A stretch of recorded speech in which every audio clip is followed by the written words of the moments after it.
व्यापारी का पतन और उदय। पंचतंत्र की कहानी। वर्धमान नामक शहर में एक बहुत ही कुशल व्यापारी दंतिल रहता था। राजा को उसकी क्षमताओं के बारे में पता था, जिसके चलते राजा ने उसे राज्य का प्रशासक बना दिया। अपने कुशल तरीकों से व्यापारी दंतिल ने राजा और आम आदमी को बहुत खुश रखा। कुछ समय के बाद व्यापारी दंतिल ने अपनी लड़की का विवाह तय किया। इस उपलक्ष्य में उसने एक बहुत बड़े भोज का आयोजन किया। इस भोज में उसने राज परिवार से लेकर प्रजा तक सभी को आमंत्रित किया।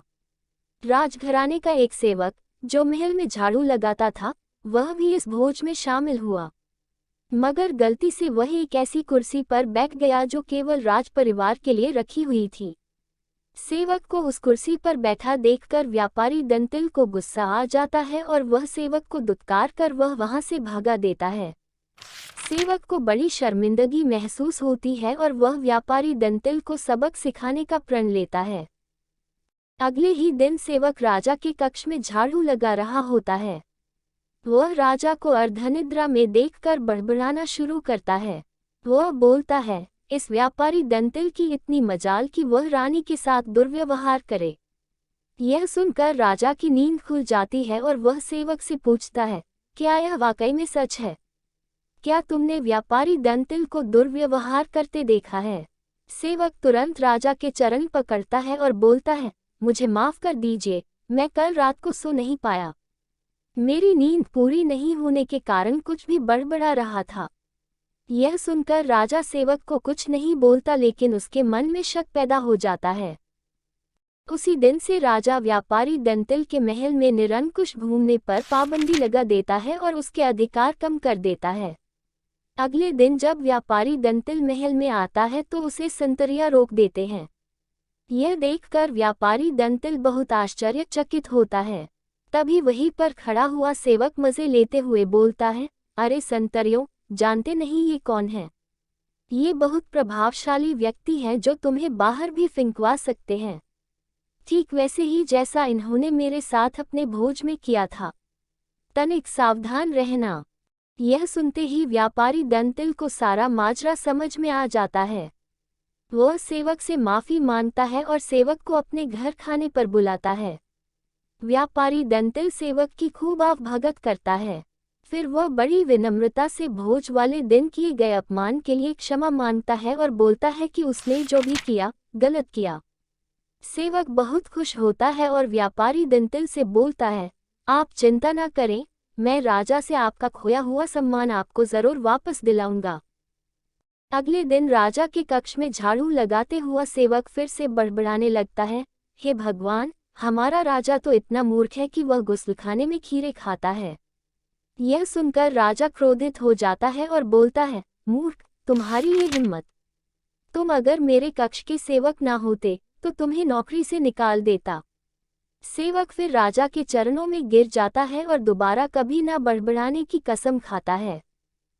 राजा भी सोचता है कि जब यह मेरे बारे में इतनी गलत बातें बोल सकता है तो इसने व्यापारी दंतिल के बारे में भी गलत बोला होगा। राजा सोचता है कि उसने बेकार में व्यापारी दंतिल को दंड दिया। अगले ही दिन राजा व्यापारी दंतिल को महल में उसकी खोई प्रतिष्ठा वापस दिला देता है। सीख: व्यक्ति बड़ा हो या छोटा, हमें हर किसी के साथ समान भाव से ही पेश आना चाहिए। दमनक से यह कथा सुनकर संजीवक ने कहा, ठीक है, तुम जो कहते हो वही करूँगा। तब दमनक उसे साथ लेकर पिंगलक के पास आया। बोला, महाराज, मैं संजीवक को ले आया हूँ। संजीवक ने भी पिंगलक को नमस्कार किया और पास ही बैठ गया। पिंगलक ने संजीवक बैल के ऊपर अपना दाहिना हाथ रखते हुए पूछा, आप इस वन में कहाँ से आए हैं? यहाँ कुशल से तो रहते हैं। संजीवक ने अपनी सारी कथा उसको सुना दी। पिंगलक ने उसकी कथा सुनकर उससे कहा कि तुम निडर होकर मेरे द्वारा सुरक्षित इस वन में विचरण करो। इसके बाद पिंगलक ने अपने जंगल का राजकाज नए मंत्रियों करतक और दमनक को सौंप दिया और खुद संजीवक के साथ आनंद से रहने लगा। संजीवक ने कुछ दिनों में ही अपनी बुद्धि के प्रभाव से जंगली पिंगलक की हिंसक आदतें छुड़ाकर उसे ग्राम्य धर्म में लगा दिया। पिंगलक भी उसकी बातों में रुचि लेने लगा। उसकी हिंसा की वृत्ति समाप्त हो गई। वो अब हरिणों और दूसरे जानवरों को अपने नजदीक नहीं आने देता था। करतक और दमनक को भी दूर ही दूर रखता था। परिणाम यह हुआ कि सिंह के शिकार से बचे हुए भोजन से ही पेट भरने वाले छोटे छोटे जानवर भूख से व्याकुल हो गए। करतक, दमनक और दूसरे जानवर इस स्थिति पर चिंता करने लगे। वे सोचने लगे कि जब शंकर के गले में लिपटा हुआ सांप गणेश जी के वाहन चूहे को निगल जाना चाहता है, जब कार्तिकेय का वाहन मोर शंकर जी के सांप को खाना चाहता है, जब सांप को मारकर खाने वाले मोर को भी पार्वती का वाहन सिंह खाने की इच्छा रखता है, तब यह हिंसा का नाटक क्यों? दमनक ने करतक से कहा, अरे भाई, अब तो पिंगलक और संजीवक में ऐसी प्रगाढ़ मित्रता हो गई है कि पिंगलक हम लोगों से विमुख ही हो गया। हमारे कितने ही साथी भी भाग गए। हमें राजा को समझाना चाहिए। मंत्री का धर्म है कि वह ठीक समय पर राजा को समझाए। करतक ने कहा, तुमने ही तो यह आग लगाई है।